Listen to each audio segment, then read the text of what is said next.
Okay, well, good afternoon, everybody. I'd like to welcome all of you who are watching and following along with this edition of the Virginia Sports Hall of Fame's Hall Call interview series. I am Will Driscoll, the executive director here at the Hall of Fame. It's an exciting time for us. We are 47 days away from our 2022 induction, and we have another exciting Hall Call to give to you today. As always, I'd like to thank all of our community partners here at the Hall of Fame: Priority Automotive, the City of Virginia Beach, Optima Health, Davcon Inc., ESPN Radio 94.1, and the Hampton Roads Sports Commission. We are able to bring programs like Hall Call to you because of their support. Well, today's guest made headlines just over a year ago. I actually looked at the official announcement, and it was March 5th last year when she became the first African-American woman hired by the NFL as an on-field official, and just the second full-time overall. Originally from Rochester, New York, Maia Chaka's connection to Virginia came as a student at Norfolk State University. After graduating, she stayed in the Hampton Roads area working as a health and PE teacher in Virginia Beach, and in 2021 was named Student Success Coordinator at An Achievable Dream Academy. While teaching, however, she began her climb to the top ranks of officiating with VHSL football games, which led to collegiate assignments and ultimately the fields of the most popular sport in America. Now, after her first full season with the NFL, she joins us. Maia, thank you for taking the time to join us today. Thank you for having me. All right, well, for those of you who are following along, this is on our Facebook Live. So if you have a question, feel free to put it up on the stream and we'll see if we can maybe get it over to her. But let me just start off with this one question. You know, I went back and I read a lot of the articles last year when the announcement was made. It was a very special moment for you. A year into it, do you consider yourself a trailblazer? A year into it, yes. At the moment, I didn't. I was just someone who was doing something that I loved and I was passionate about. But, you know, just seeing my impact and hearing people reiterate it over and over again, and just seeing how much I'm able to influence like the youth through my path. And now I'm really starting to realize, you know, the impact of what I did. So let's kind of go back to that moment. How did you find out you had been selected? Because there is an official development program in the NFL. How long were you in that program, and how did you ultimately find out that you'd been selected for the NFL?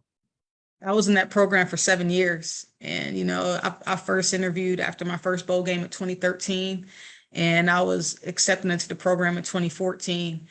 And it was just a long path. It felt like I was in football college. You know, that's the best way to explain it. I felt like I was getting my doctorates or something.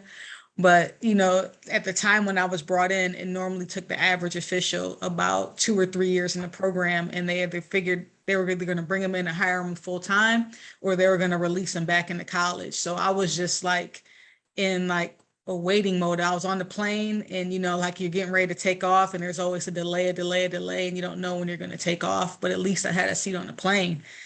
And I received that phone call on a Monday night at 9 p.m., which is the last time you think that you're going to get a phone call telling you that you pretty much landed your dream job. And, you know, I was told, hey, we have Monday Night Football, you know, we have no regular office hours, you know, when they gave me that call. And it was just a huge surprise because I had worked the Senior Bowl for maybe about 5 or 6 years. And normally that's the, you know, that's the threshold. You know, you work the Senior Bowl and you either get in. And it was one of those moments you're always a bridesmaid and never the bride. And just to receive that phone call was just a, you know, a huge relief. Like I just wasn't expecting it to happen at all. So you said that 7 years you were in that program. So this is not something that happened overnight. And I don't think anybody thinks that getting to the NFL is an easy process. But how many of your peers in that program actually went on to the NFL? Or are you the only one, or is it just a small handful of people? Like, we're trying to get a little bit more insight into how difficult it is to make that leap. So it is pretty hard. I'll even go into like my college crew, like the crew I was working on at Conference USA. My referee was hired into the National Football League, you know, a few years before I got in. My umpire was hired into the National Football League. So pretty much everybody who I was working with, like in college. And then, of course, Sarah Thomas was before me. I worked my first bowl game with her. She came in the development program a year before I did. And she was hired in 2015. And, you know, 6 or 7 years later, here I am. So even the current referee that I worked on his crew, my crew chief, Clay Martin, he came in through Conference USA, and I worked my first bowl game with him. So I was always surrounded by people who were on the track, you know, on the path to get there. And then it seemed like every time I worked the All-Star game, everybody who I worked the All-Star game with got hired except for me. So, I mean, I've been passed up by like, I don't know, maybe 20 or 30 officials. And, it looks at it now, 7 years later from when I was hired, it's pretty much everyone who's in the league now is someone who I have worked with in one form or another, whether it's a bowl game or an All-Star game or on a college crew, I've worked with them. How many of those people did you lean on for advice throughout this process, 7-year process, maybe even the 5 years leading up, or even really the last year? How many of them did you stay in touch with? I would say all of them at some point or another, like throughout your career, you're going to lean on people at different times, depending on when you're working with them or not. But all of them, I look at them for some type of leadership or guidance. So you mentioned Sarah Thomas. Sarah Thomas was hired, I think you said 6 years ago, and then now you're in there, but it's still just the two of you. How are you able to make a path for yourself and gain that respect in what still is an unbelievably male-dominated world in the NFL?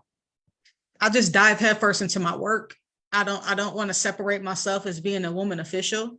I'm an official, period. And that's all it is to it. And when you just approach it that way, you get your respect from your male peers. And a lot of it is just through performance, like however you perform on the field. Because if you're not prepared, it's going to show, and your crewmates don't want that. They want to always, have you be as strong as they are. And I think that's the way I get over it. Preparation, film study, rules tests, watching my own film, being my own critic, and just trying to get better. So the term that's I think is going to stick with me from your initial answer was football college. What was the most difficult part about this football college kind of setup? And like where was something that really surprised you in the preparation that you need to go through to get to the NFL? I mean, you have pulling guards that are running just as fast as the fastest running back in college. And I think that's the biggest difference, is adjusting to the speed. And then you have, talented players. For example, you look at somebody like a Deebo Samuel, you don't know if he's lined up as a receiver or a back in the formation, and just being able to read what he's doing and, adjusting to the play. That's one thing. And another thing is just being able to communicate with coaches. You're there, when I was first interviewed, I think I was barely, a little bit over 30. And, you're on the sideline with somebody like a Belichick or someone like that who's been coaching football for longer than you've been existing on this planet. It's learning how to speak their lingo and understanding that they're going to challenge you, and really still having the confidence to believe in your ability, but also knowing when you're wrong in certain situations, that you just have to listen, to these people who are Hall of Famers. It's funny you say that, and we did a previous hall call with Shalisa Painter, who is on track to hopefully become an NBA official. She's in the G League right now, and she said it's the belief in what you're doing on the court that wins the respect over from the players, whether it's male or female. It's that you believing in what you're doing on the court, or in your case, the field. When did you realize that this was potentially a realistic goal to make it to the NFL? You mentioned it's 7-year process, but at what point did it really begin to materialize for you? First of all, shout out to Shalisa. She's like actually one of my closest friends, like, referee friends, and can't wait for her to get to the league so we can do an iconic jersey swap, right? That's right. So for me, I realized it was a realistic goal once I started working Division-I college football, and all of my trainers were NFL officials. I realized I was put in a room to where I could be successful. Like, this was a reality. At first I was doing it just because it was fun. And, it was just a good way for me to earn cash. And I did it, for the adrenaline rush and everything, just to be involved and fall in love with the process of chasing perfection, but never really having a chance to be perfect, is really what officiating is. And so when you sit in a room and all your trainers, the people who are teaching you how to become a college official, are Super Bowl officials, have worked multiple playoff games, and have been in the league for 20 plus years, you really realize that you can see yourself in that same field that they're at, especially when they're giving you praise and telling you that you're doing a great job. You started officiating VHSL games, if I'm correct.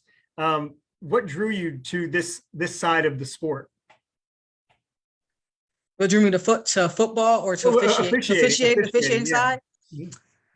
I had a coworker who was officiating high school football with me, and he was teaching health and PE with me as well at it was then Virginia Beach Central Academy before it turned to Renaissance. And I would see him pack his little white knickers into his bag every single day after school, and he'd go work some games. And he was talking me into it. I really wanted to do basketball officiating. And he taught me into doing football because he said there aren't any women who are doing football. And, I would excel at it because I had the right personality and I'm coachable. And I argued with him for a little bit because I didn't want to wear those ugly white knickers. Thank God they went to black pants. I didn't want to wear the knickers. I didn't want to shove all my hair underneath the hat. It was just the issue of, this is a sport that is pretty much tailored to men. There's nothing to accommodate women. Why would I even want to join? But he pushed and pushed and pushed me to do it. And I'm so glad that he did. I'm so glad that he was as progressive as he is and a visionary that he is, to see something in me that I didn't see in myself. So that's how I jumped into it. And I never looked back. What's been the best piece of advice you received, either in your entire career officiating or in the process of making the jump to the NFL? Keep your mouth closed and your eyes and ears open. It's especially when you're learning something that is, brand new to you. I'm familiar with some things with football. We know all the basic things, and everybody at home thinks they're like an armchair referee that they can call pass interference. But actually really learning those philosophies and how to actually call the game and maintaining the integrity of that game, it takes a lot of learning to do that. And you can't learn when you're constantly talking or talking back. Of course, it's great to ask questions, but it's also great to listen more than you speak sometimes, because just being in a room of people with with a wealth of knowledge and being able to absorb everything and then put it into practice, I think that's the greatest steps. When you were approaching your first game last September, give us the sense of the emotions that were running through you as the days turned into hours and the hours turned into minutes, and then you're there at kickoff in September.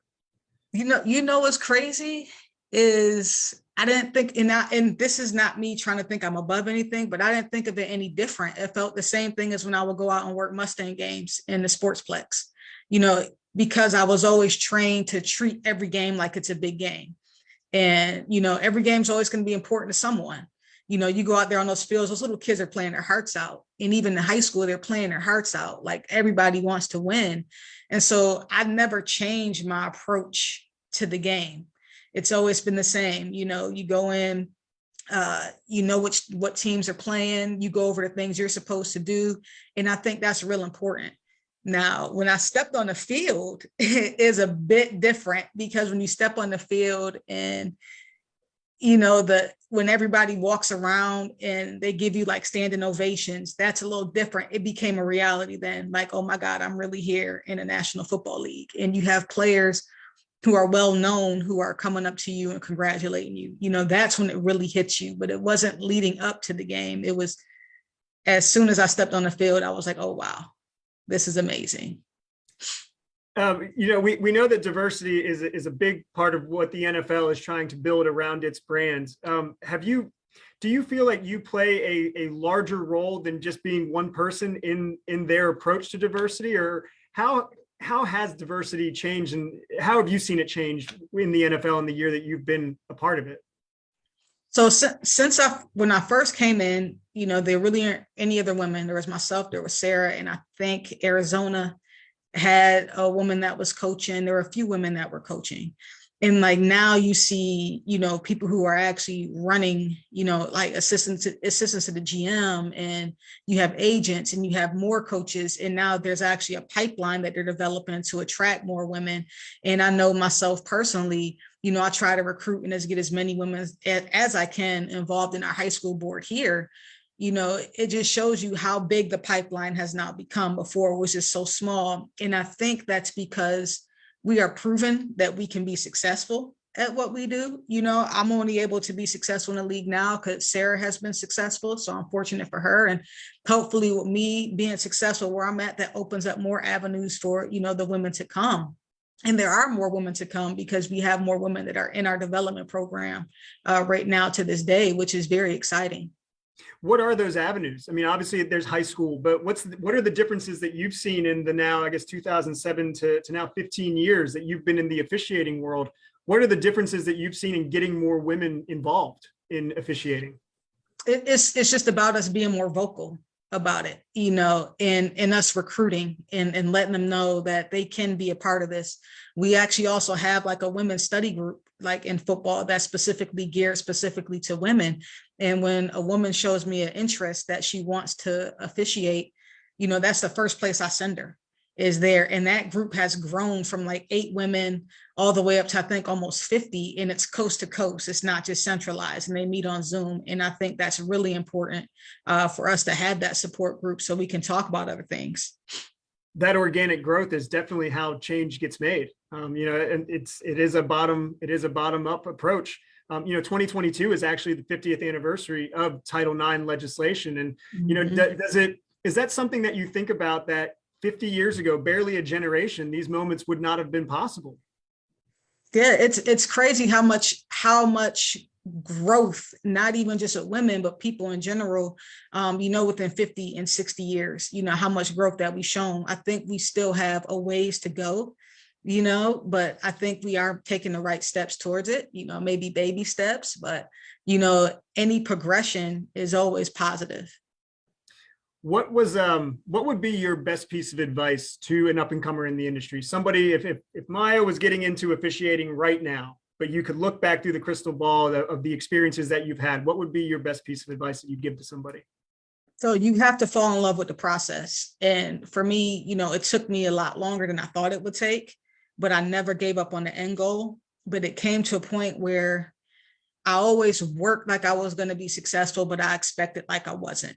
And I think that's what really made a difference to me when I stopped trying to put, you know, it's always good to have goals, but when you stop trying to say, I'm going to make this at this certain year, you know, if you don't make it that specific year, it's okay. It doesn't mean that it's not going to come the year after or the year after that. You have to just continuously grow. And along your way, once you start to grow, make sure that you start to give back, then bring somebody else with you along the way. You mentioned giving back. You know, your role as an official is just one small part of what you do. I mean, you're an educator. I mentioned it earlier. You've been with Virginia Beach Public Schools. You're now with An Achievable Dream. You know, how do you go about juggling all of these duties when you have to travel to a game, you know, 17 Sundays out of a year?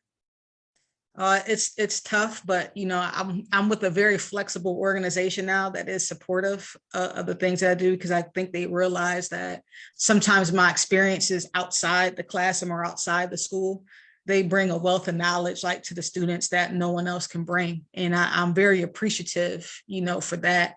But also it's like, you know, they always say that cliche saying, if you find something you love to do, it never feels like you work again a day of your life. Mm-hmm. You know, officiating is stressful. I love the process. I love the grind, but it is stressful because we are scrutinized. And then when you're able to just go back and, you know, be relatable to the youth, you know, it's like a stress reliever. Yeah, I'm still working 40-ish hours a week, you know, at a regular day job, and on top of like 30 to 40 hours for football. So it's like an 80-hour work week total.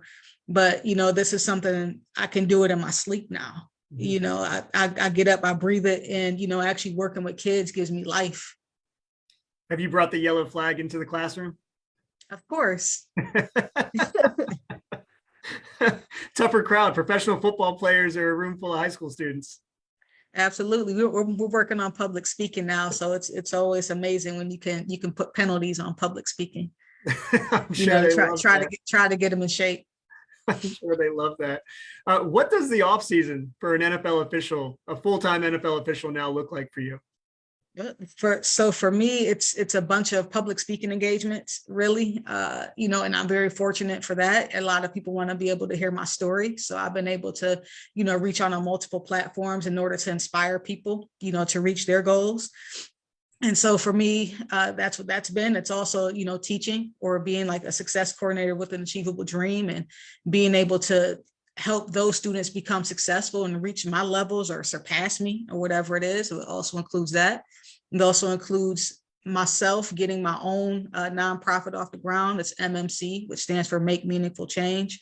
And it's a community engagement organization. And we're really focusing on bringing programs and resources to middle school and high school age students, and, you know, just having different programs for them to be involved in different workshops, like on the weekends and in the summertime.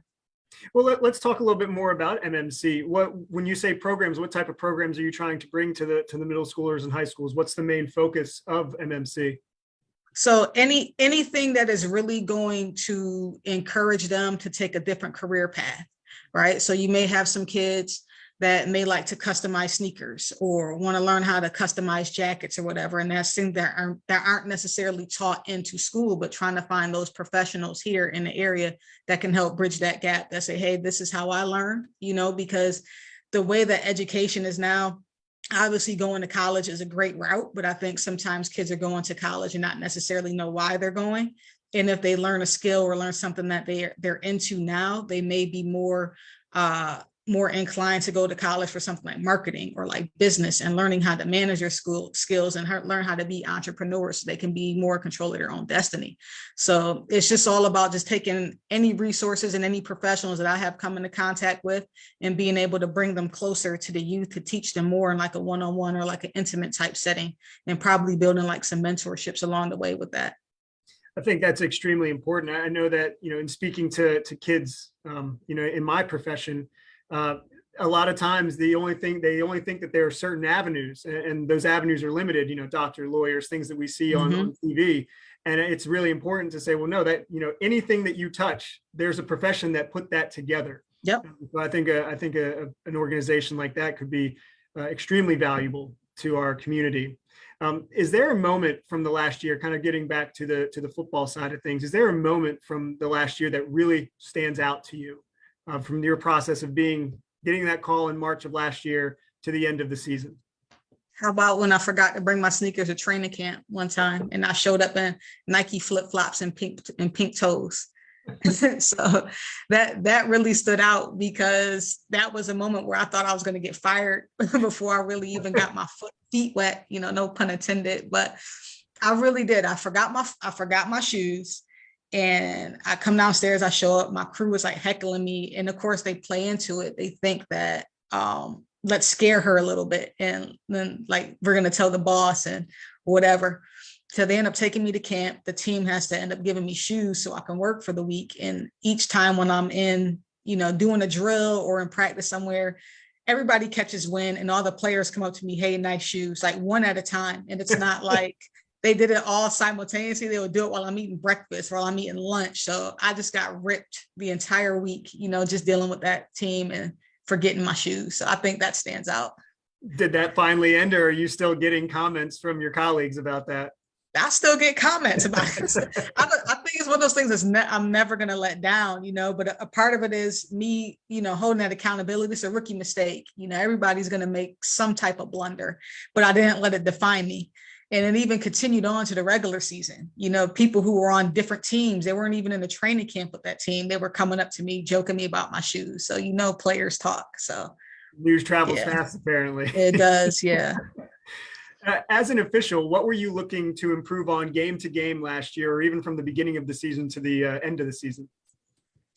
I think for me, it was more so, there's a couple things. One was just being able to recognize different formations and packages that teams are running and the way that they play against each other, because these guys are amazing athletes and they're so skilled and they're so good. And just being able to pick up on their tendencies, you know, getting used to their natural body movements, and then being able to pick up and interpret when they're being fouled or not, or like when they're just acting or trying to, you know, egg on for a call. So that was one thing I was targeting on. And then for me, it was really about looking at, you know, like run coverage, like trying to figure out what they want as a hold and what they don't want as a hold, and just trying to transition throughout plays. So I think those are two things that I'm still developing on them, but I did pretty well, but I can always do better. You know, 40 seconds, that's not an eternity. A 40-second play clock is not an eternity. You know, when they're moving down the field, how quickly do you have to be in position? Is there a second within that time that you say, I have to be in position by X amount, by 27 seconds, 25 seconds? There's like a routine. So for me, you know, I move along with the ball. I'm right on the line of scrimmage. So wherever I end the play, that's where the play is going to start. So I'm always there, and I'm always about maybe like 5 or 10 yards behind the runner. I trail the runner pretty well. What may be a struggle is when you have like those 30 and 40-yard bombs, like those passes, or you have somebody who just breaks away real fast, and yeah, we have to pick it up, but still they can't put the ball down until I give them a spot. But what gets tricky is in between, where you have to know when you can communicate with the coach and when you can't. Like when they're in hurry up, you have to just zero in and just focus on what's going on in front of you. But the dead time in between plays, or when something goes under review, being able to find the coach and being able to communicate during that time and knowing when to cut the communication off, yeah, that's always going to be a challenge. It's the production part of the football game that nobody else sees but you. How important is that communication aspect? I mean, we obviously see coaches, they can be emotional. Football coaches in particular can be emotional. How important is it to maintain that line of communication with them throughout the course of a 60-minute game? So that's your credibility as an official, is how well you're able to communicate like with these coaches.